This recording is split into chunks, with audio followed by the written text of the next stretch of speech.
শুভ সন্ধ্যা অবশ্যই আমার বৃহত্তর পরম্পরা আয়ুর্বেদ পরিবার এবং বৈদ্যস পরিবারের সবাইকে। আমরা একদম চলে আসি সরাসরি আজকের আলোচনার বিষয়ে, কারণ আর্ট অফ লিভিং নিয়ে পরম্পরা আয়ুর্বেদ কাজ শুরু করেছে। দীর্ঘদিনের এই অনুষ্ঠানে আর্ট অফ লিভিংও কিন্তু হয়ে গেল 77 এপিসোড, 77তম পর্বতে আমরা রয়েছি ভালো থাকার পাসওয়ার্ডে। তো আজকে আমাদের যেটা প্রশ্ন নিয়ে শুরু করছে যে আপনি এত ক্লান্ত কেন? এই ক্লান্তি কিন্তু দেখবেন আমাদের অনেককে দেখে মনে হয় ভীষণ ক্লান্ত। এর মূল ব্যাখ্যাটা অবশ্যই ডক্টর সেন করবেন। আজকে শুনুন, এই এপিসোডটা আপনাদের জন্য ভীষণ গুরুত্বপূর্ণ একটা এপিসোড। 21st সেঞ্চুরিতে বিজ্ঞান আমাদের অনেক কিছু দিয়েছে দিদি, আবার আমাদের জীবন থেকে কিন্তু অনেক কিছু কেড়ে নিয়েছে। সত্যি বলতে আমি যে কয়েক লক্ষ ক্লিনিক করেছি, প্রতি ক্লিনিকে মানুষের কাছ থেকে যে কয়েকটা কমন কমপ্লেন্ট পাই, তার মধ্যে অন্যতম যেটা থাকে যে ডাক্তার আমি খুব ক্লান্ত অনুভব করি, ভীষণ ক্লান্ত অনুভব করি, আমি কোনো কিছুতে এনার্জি পাই না। বিশেষ করে হাজব্যান্ড ওয়াইফরা যখন আসেন ক্লিনিকে বিভিন্ন সমস্যা নিয়ে, ধরুন মিসেসের একটা প্রবলেম, হাজব্যান্ডের একটা প্রবলেম, তো অ্যাকচুয়ালি আমি যেখানে যাই মোটামুটি ফ্যামিলি ফিজিশিয়ান হয়ে যাই, কারণ যারা আসেন আমার কাছে মোটামুটি হাজব্যান্ড ওয়াইফ ছেলে মেয়ে সবাই একসাথে আসেন। তো কম বেশি সমস্যা তো সবারই থাকে, যেহেতু আমি তাদের কাছে বিভিন্ন জেলায় যাই, সেই সুযোগটাতে তারা চলে আসেন, তাদের সাথে পুরো ফ্যামিলিটারই ফ্যামিলি ফিজিশিয়ান হয়ে যায়। ম্যাটারটা যেটা দাঁড়িয়ে যায় সেটা হচ্ছে যে ডাক্তারবাবু আমি না খুব ক্লান্ত অনুভব করি। সন্ধ্যাবেলা অফিস থেকে ফিরে আসার পর মনে হয় যে যেন আমার শরীর সাথ দিচ্ছে না, মানে একদম এনার্জি পাচ্ছি না, লো এনার্জি লেভেল, এমন লাগছে সবসময় দুর্বল লাগছে, অবসন্ন লাগছে, ক্লান্তি লাগছে। সকালে ঘুম থেকে ওঠার সময়ও মনে হচ্ছে যে অফিস বেরোতে ইচ্ছে করছে না, আর 10 মিনিট শুয়ে থাকি, আর 15 মিনিট শুয়ে থাকি, এই ব্যাপারটা। তো এটা নিয়ে আয়ুর্বেদ চিকিৎসা বিজ্ঞান এই ক্লান্তির সমস্যা নিয়ে কিংবা আজকের চিকিৎসা বিজ্ঞান অনেক অনেক অনেক কাজ হচ্ছে ওয়ার্ল্ড ওয়াইড, প্রচুর বিশ্ববিদ্যালয়ে। এবং যেহেতু আমরা যারা খালি চিকিৎসক হিসেবে শুধুমাত্র যে ক্লিনিক করা বা একজন ফার্মাসিউটিক্যালস ইন্ডাস্ট্রির প্রাণপুরুষ হিসেবে শুধু যে মেডিসিনের রিসার্চ অ্যান্ড ডেভেলপমেন্ট করা তা নয়, এর বাইরেও প্রতিনিয়ত মেডিকেল সায়েন্সের সম্বন্ধে নিজেদেরকে আপডেট রাখতে হয়, যে কোনো বিষয়ের উপর কী রিসার্চ ওয়ার্ক চলছে আজকের দিনে এবং সেটা কোন জায়গায় যাচ্ছে। একজন পেশেন্ট আমার কাছে ক্লান্তি নিয়ে আসা মানে এমন নয় যে আপনি 4টে ভিটামিন লিখে দেবো। প্রসঙ্গত বলে রাখি, ভিটামিন কিন্তু ক্লান্তি দূর করতে অলমোস্ট ব্যর্থ। অনেকে দুর্বলতার জন্য, ক্লান্তির জন্য বিভিন্ন দেখবেন ভিটামিন খান, ওগুলো অল বোগাস, ওর সাথে এর কোনো সম্পর্ক নেই। ক্লান্তি যদি থাকে, আপনি যদি টায়ার্ড ফিল করেন, এটার কারণ কি, বিজ্ঞান কী বলছে, মেডিকেল সায়েন্স কী বলছে, সেটা জানা প্রয়োজন। আমি ডক্টর সেন আপনাদের কাছে কারণ হিসেবে দুটো জায়গাকে রিপ্রেজেন্ট করব। Number 1, that is lifestyle causes, জীবনযাত্রার কারণে ক্লান্তি, আপনার ক্লান্তির কারণ আপনি নিজে। 2 নম্বর, আপনার ক্লান্তির কারণ যদি আপনার ডাক্তারবাবু হয়, হ্যাঁ, মেডিসিনাল কজ। আচ্ছা, আসবো আলোচনায়। তার আগে প্রথম আমি বলবো যেটা, সেটা হচ্ছে লাইফস্টাইল কজের মধ্যে ঠিক কী কী হতে পারে। নাম্বার 1, যে কারণে আপনি আপনার জীবনে ক্লান্তিকে ডেকে নিয়ে আসছেন, কোনো ভিটামিন দোকান থেকে কিনে খেলে যার সলিউশন পাবেন না, সে অন্যতম কারণ হচ্ছে নাম্বার 1 পয়েন্ট, প্রথম point, compromise sleep, poor sleep habit. খুব বাজে রকমভাবে যদি আপনি নিজের ঘুমটাকে কম্প্রোমাইজ করেন, আপনার যেটা, আপনি একজন বুদ্ধিজীবী, আপনার ব্রেন হচ্ছে আপনার প্রফেশনাল লাইফের গুরুত্বপূর্ণ একটা পার্ট।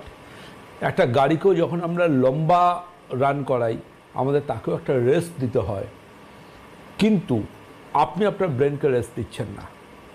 এই ব্রেনকে যদি আপনি রেস্ট না দেন, তাহলে জেনে নিন আপনি কঠিন কঠিন অসুখ, এমনকি রিসার্চ বলছে জীবনহানিকর অসুখ, মাল্টি অর্গান ফেলিওর থেকে শুরু করে অনেক কিছু হতে পারে। আপনাকে কি খাচ্ছেন কি খাচ্ছেন না, কতটা ডায়েট করছেন, কত ঘন্টা জিমে যাচ্ছেন, ওগুলো অনেক পরের কথা। লাইফস্টাইলে জীবনযাত্রার মানের সবচেয়ে বড় পরিবর্তন জায়গাটা আপনাকে মাথায় রাখতে হবে, সেটা হচ্ছে শান্তিতে ঘুমোনো।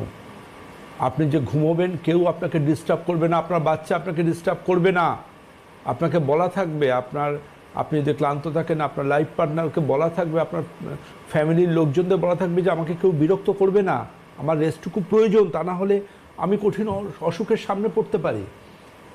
এই ঘুম যদি কম্প্রোমাইজ হয় কারুর ডে বাই ডে, তিনি কিন্তু শুধু ক্লান্তির শিকার হবেন তা নয়, তিনি কিন্তু কঠিন জীবন হানিকর অসুখেরও সামনে পড়তে পারেন। এটা আজকের মেডিকেল সায়েন্স বলছে, 5000 বছর আগে আয়ুর্বেদ চিকিৎসা বিজ্ঞানও বলে গেছে। সুতরাং মনে রাখুন, ঘুমকে আপনি ক্লান্তির জন্য ডাক্তারবাবুকে পরে দেখাবেন, আমার ক্লিনিকে পরে আসবেন। আমার ক্লিনিকে আসতে গেলে অনেক অনেক অনেক কিছু ত্যাগ করতে হয়, অনেক আগে নাম লেখাতে হয়, সকাল থেকে বিকেল অবধি বসে থাকতে হয়। তারপর আমি যে আয়ুর্বেদ চিকিৎসা মানে discipline lifestyle, discipline food habit, আর ঠাকুর পুজোর মতো করে নিয়ম মেনে ওষুধ খেতে হয়। এমনও অনেক পেশেন্ট দেখেন জীবনে প্রথম আয়ুর্বেদ চিকিৎসা করাতে এসছেন আমার কাছে 50 বছর বয়সে, 40 বছর বয়সে। তিনি এর আগে আয়ুর্বেদ চিকিৎসা করাননি, তিনি অ্যালোপ্যাথি খেয়েছেন, তিনি হোমিওপ্যাথি খেয়েছেন, তিনি এমনকি আয়ুর্বেদ মনে করে কিছু ক্ষেত্রে ইউনানি ওষুধও খেয়ে ফেলেছেন, হেকিমি ওষুধ। অনেকে ভাবেন ওটাও আয়ুর্বেদ, না ওটা আয়ুর্বেদ না, ওটা আলাদা। কিন্তু তিনি আয়ুর্বেদ খাননি। এবার 40-50 বছর বয়স তার, তিনি বলছেন আয়ুর্বেদিক ডাক্তার মধ্যে ডিগ্রিই জানি না। এখন তিনি এসছেন আমার কাছে। এবার তার কাছে আয়ুর্বেদিক ওষুধ মানে হিব্রু হজবরল, না তিনি তার কম্পোজিশন বোঝেন, না বোঝেন তিনি তার কোন ওষুধের কেন কী দাম, না তিনি বোঝেন কোনো কিছু। এবার কিছু পেশেন্ট হন ডাক্তারের ওপর দিয়ে যান, তারা ঘরে ঢুকে মোটামুটি বলতে শুরু করে দেন আমার ঠিক এই প্রবলেমটা হয়েছে, আমার এখানে এই সমস্যাটা হচ্ছে, তার কারণ প্যানক্রিয়াটাইটিস হয়েছে। আর লাইপেজ অ্যামাইলেজ রিপোর্টটা দেখান না, অর্থাৎ ডাক্তারবাবু বাইরে থেকে দেখে কোনো এক ডাক্তারবাবু আমাদের পাড়ার, তিনি দেখেই বলে দিয়েছিলেন। মানে আমি বোঝাবার চেষ্টা করি যে শিব ঠাকুরের কপালে যেমন একটা ত্রিনেত্র রয়েছে, কপালে একটা চোখ আছে যেটা দিয়ে তিনি অতীত ভূত ভবিষ্যৎ সব বুঝতে পারেন, দেখতে পারেন। আমি তাহলে রবার স্ট্যাম্প কিনে আমার কপালে মারতে পারবো না। আমাকে তো CT scan, X ray, blood টেস্টের হেল্প নিতে হবে। সেই ডাক্তারবাবু থাকতে পারে লুকোনো একটা থার্ড আই, তিনি কোনো টেস্ট না করেই বলে দিতে পারেন, কিন্তু আমি ওই লেভেলের অত উন্নত মানের ডাক্তারবাবু নই। আমার কনফার্মেশন ডায়াগনোসিসের জন্য টেস্টগুলোর প্রয়োজনীয়তা থাকে। যাই হোক, চলে আসি তাহলে ঘুম কতটা প্রয়োজন নিশ্চয়ই আপনারা বুঝতে পারছেন। সেকেন্ডারি যে কথাটা বলবো সেটা হচ্ছে, যারা ক্লান্তির শিকার তারা বেশিরভাগ ক্ষেত্রে বোকা হন। বোকাদেরও ক্লান্তির শিকার হয়। কিরম বোকা বলুন তো? যারা ইমোশনাল ফুল হন। প্রতি পরিবারে খুব একটা নিম্নমানের, বেশ কিছু পরিবার বলাটা ভুল হবে, বেশ কিছু পরিবারে একটা নিম্নমানের রাজনীতি চলে। মিসেস যদি এস্টাবলিশড হন, হাজব্যান্ডের কোথাও একটু ইগোয়ে লাগে। আমাদের কাছে অনেকে কাউন্সিলিংয়ে আসেন, অনেক মানুষজন আসেন। মিসেস যদি বা হাজব্যান্ড যদি, উল্টো হতে পারে, হাজব্যান্ড যদি পাবলিক ফিগার হন, মিসেস যদি সে জায়গায় ইনফিরিয়র হন, তারও ইগোয়ে লাগতে পারে। ওর গ্রহণযোগ্যতা অনেক বেশি মানুষের কাছে, আমার গ্রহণযোগ্যতা জিরো, এটাও আমার কাছে খুব বড় রকম একটা ইগো হার্ট করতে পারে।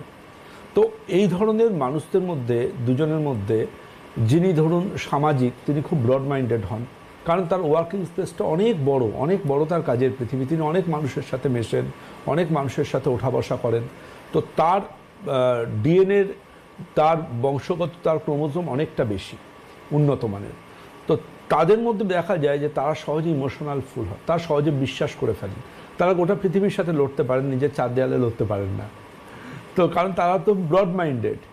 এবার ধরুন অনেক ক্ষেত্রে দেখা যায় অনেক আত্মীয় স্বজন পাওয়া যায়, অনেক ফ্যামিলিতে আত্মীয় স্বজন থাকেন, কারোর ছেলে ডাক্তার, কারোর ছেলে ইঞ্জিনিয়ার, কারোর মিসেস, কারোর কাকিমা অ্যাডভোকেট, কারোর জেঠিমা পলিটিশিয়ান। আবার এমনও অনেক পরিবার থাকে যে পরিবারে ধরুন কেউ পিএনপিসি স্পেশালিস্ট, কেউ আবার দেখা যায় ঝগড়া স্পেশালিস্ট, কেউ আবার অন্যের বিষয়ে খুঁত খুঁজে বেড়ানো স্পেশালিস্ট, আবার কেউ আবার ম্যাজিক স্পেশালিস্ট। ম্যাজিক মানে পূর্ণিমা অমাবস্যায় বিভিন্ন কাজকর্ম করেন। হ্যাঁ, তো ম্যাজিক স্পেশালিস্ট, তারা ম্যাজিশিয়ানও আছেন তাদের ফ্যামিলিতে। তো সব কিছু মিলিয়ে এবার ultimately end of the day, আপনি যদি ইমোশনাল ফুল হন, আপনি যদি আবেগের বশীভূত হয়ে বোকামি করেন, আপনি একা একা কষ্ট পাবেন। ওই একা একা কষ্ট পেয়ে একা একা আপনি চোখের জল ফেলবেন বা ডিপ্রেশন, ফ্রাস্ট্রেশনে যাবেন।